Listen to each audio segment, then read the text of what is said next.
Bonjour. Hein, tu fais comment pour trouver de l'or? Tu trouves de l'or là? Tu creuses comment? Tu fais comment?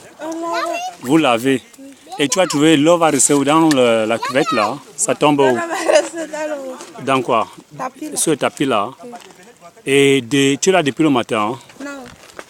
Non. Tu n'as encore rien trouvé? Oui. Tu trouves souvent? C'est maintenant. Pour la première fois? Oui. Tu n'as jamais creusé l'or? Oui. Ah, je crois que tu avais déjà creusé et que tu pouvais me dire que ça, tu as gagné l'argent. Non. Ton mari là où? Celui-là? Oui. Oh, ok. C'est pour tu cherches l'or pour faire quoi avec? Je cherche l'argent, c'est bon. Pour faire quoi avec l'argent là? On mange. Pour manger, hein? Mm. Ok. Bon, merci, hein?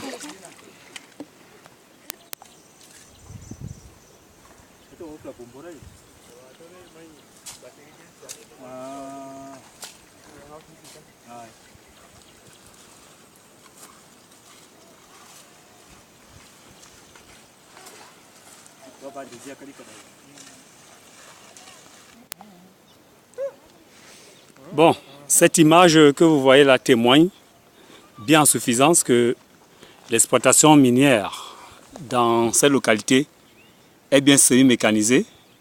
Voilà un engin, un poquelin qui est resté noyé dans un trou et vous voyez un peu la hauteur du poquelin et le dessus qui reste, ça vous démontre à suffisance que ce trou est tellement profond que si un être humain tombe là, c'est la mort. Donc il n'y a plus à nier ou à démentir que l'exploitation minière semi-mécanisée est très dangereuse parce que ça détruit carrément l'environnement. C'est un engin que vous venez voir en fond sonore. Et les images continuent, je vous ai dit, c'est tellement des états et des états. Regardez en fond sonore, à partir de ces images, vous allez vous-même témoigner que dans le secteur, dans l'arrondissement de Ngoura, village de Bantou, il n'y a plus tellement de zones pour permettre aux communautés eux-mêmes de se substituer en coopérative pour l'exploitation minière, pour l'exploitation artisanale et autres activités d'agriculture. Beaucoup d'espaces ont été mis à la disposition des exploitants et sans suite. Je n'ai pas encore touché, voilà. Bon, ce matin, ça va? Oui. Bon, nous sommes bien sûr dans l'arrondissement d'Ngoura et dans le village de Bantou, dans un ancien chantier d'exploitation minière par les sociétés chinoises. Et vous allez vous rendre compte après les images que vous avez regardées tout juste avant que je n'apparaisse. Ça démontre à suffisance que l'exploitation qui est faite est semi-mécanisée. Et c'est un poquelin qui est carrément enterré dans ce trou. Et nous connaissons la hauteur du poquelin. Et il ne reste que quelques parties de l'engin qui apparaît dans cette eau.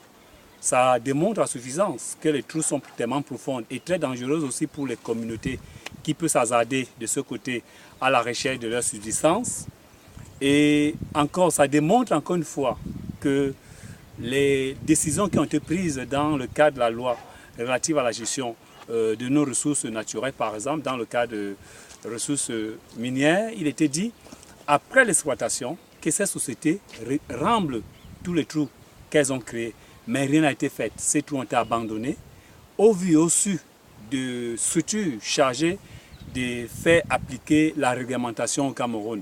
Donc, il est question d'interpeller les uns des autres à leur responsabilité pour que désormais la loi minière soit appliquée sévèrement vis-à-vis des exploitants qui s'engagent à le faire. Et autre chose, vous avez regardé dans les images que les communautés elles-mêmes se sont lancées dans l'exploitation artisanale des mines. C'est encore une autre question. On verra certainement quels sont les mécanismes qui doivent être mis en place pour permettre à tous ces acteurs de respecter la loi relative à l'environnement, aux ressources naturelles et autres. Je vous remercie.